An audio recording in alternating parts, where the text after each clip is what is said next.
You have a question in your mind, how to grow forearms. So don't worry, today we're going to discuss everything about forearms that you need to know to get bigger forearms. So don't worry, watch this video till the end. I will tell you about various exercises, repetitions and sets that you will need to do to grow this particular forearm muscle. So let's move forward with the video. Now, what exactly is the forearm?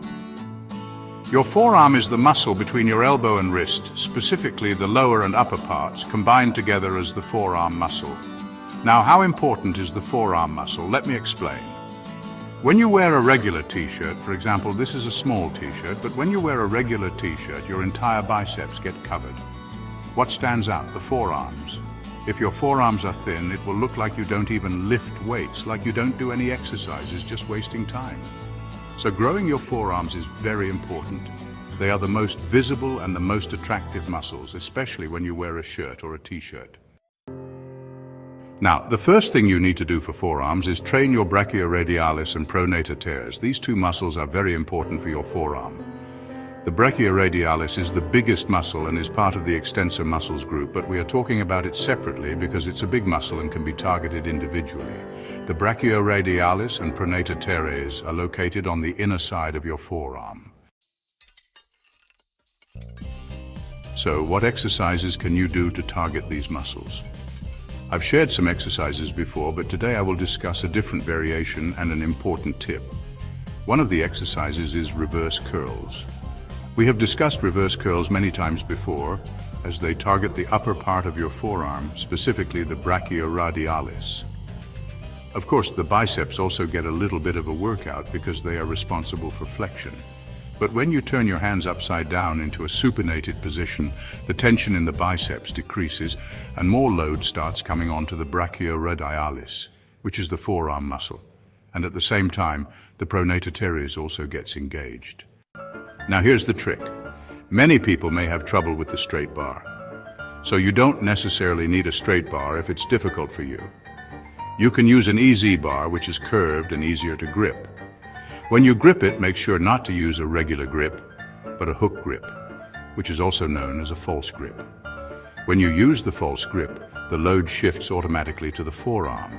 If you use a regular grip, your grip strength becomes so strong that the load may shift somewhere else, like the biceps.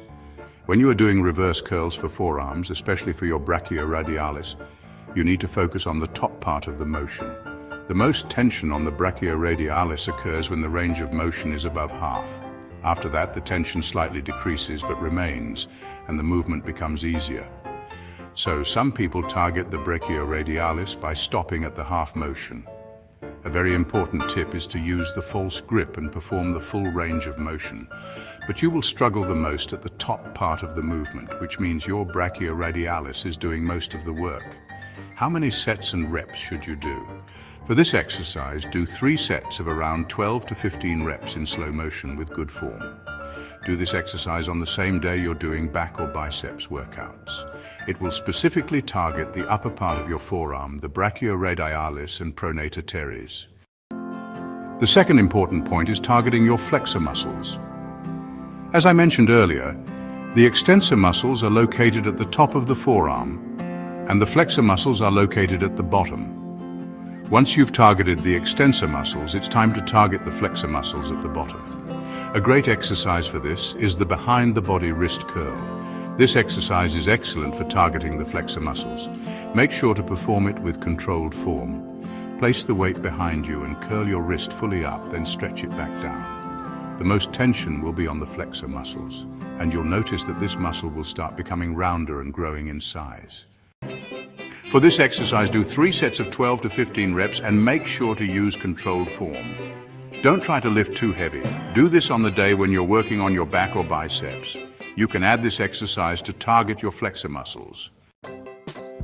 The third point is targeting the extensor muscles again. You might ask, didn't we already target the extensor muscles in the first exercise? Yes, we did. But the forearm has many small muscles, around 20 different muscles in total, so it's important to train all of them. These small muscles are especially activated by wrist movements.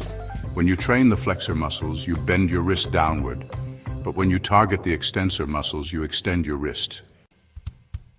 You can use barbells or dumbbells to train these muscles. Let's say you have a dumbbell. You can perform wrist extensions by placing your hand on a flat bench, sitting down, and extending your wrist fully. The muscles at the back of your forearm will be activated.